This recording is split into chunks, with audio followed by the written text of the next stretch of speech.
আমরা যখন cashbook maintenance করি, তো আমরা যদি এক্সেলের মাধ্যমে ক্যাশবুক মেনটেন্স করা শিখি, তো আমি এটা পেমেন্ট করার ক্ষেত্রে দেখাচ্ছি। তো পেমেন্ট কত টাকা হয়েছে, এক্সপেন্ডিচার খরচ, সেটা ডে বাই ডে কী কী বিষয়ের উপর সেটা খরচ আমি করে দেখাচ্ছি, মানে রানিং টোটাল যেটাকে বলা হয়। তাহলে দেখুন এইখানে যা যোগ হবে আর এই দুটোর যোগফল এখানে বের হবে, আর তিনটের যোগফল এখানে বের হবে, এইভাবে যোগ হয়ে মাসের শেষে ইন টোটাল একটা আসবে। তো কীভাবে হবে রানিং টোটালটা? তো করতে গেলে ইকুয়াল চিহ্ন দিয়ে আমরা সাম ফর্মুলা দিব, এবং আমরা যে সেলটার বের করব সেটা হচ্ছে এটা, অ্যান্ড আমরা ক্লোন দিব, চিহ্ন দেওয়ার সাথে সাথে এই সেলটাই চলে আসবে, অ্যান্ড আমরা ব্র্যাকেট ক্লোজ করব।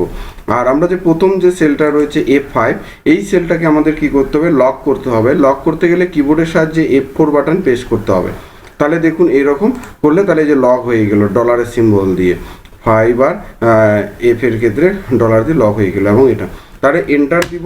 তাহলে দেখুন আমার এটাই চলে আসলো। যখনই এটা ড্র্যাগ করব তখন এই যে এইটা আর এটার যোগফল এখানে চলে আসলো। এইভাবে আমাদের এইখানে গিয়ে এখানে অ্যাট লাস্ট মানে অবশেষে গিয়ে এখানে গিয়ে এটা তার যোগফল বেরিয়ে যাবে। এটা হচ্ছে রানিং টোটাল, এইভাবে বের করতে হয়। তাহলে ফর্মুলাটা এইভাবে ইউজ করে করবেন। এই যে ফর্মুলাটা, সূত্রটা এখানে দেওয়া রয়েছে এটা।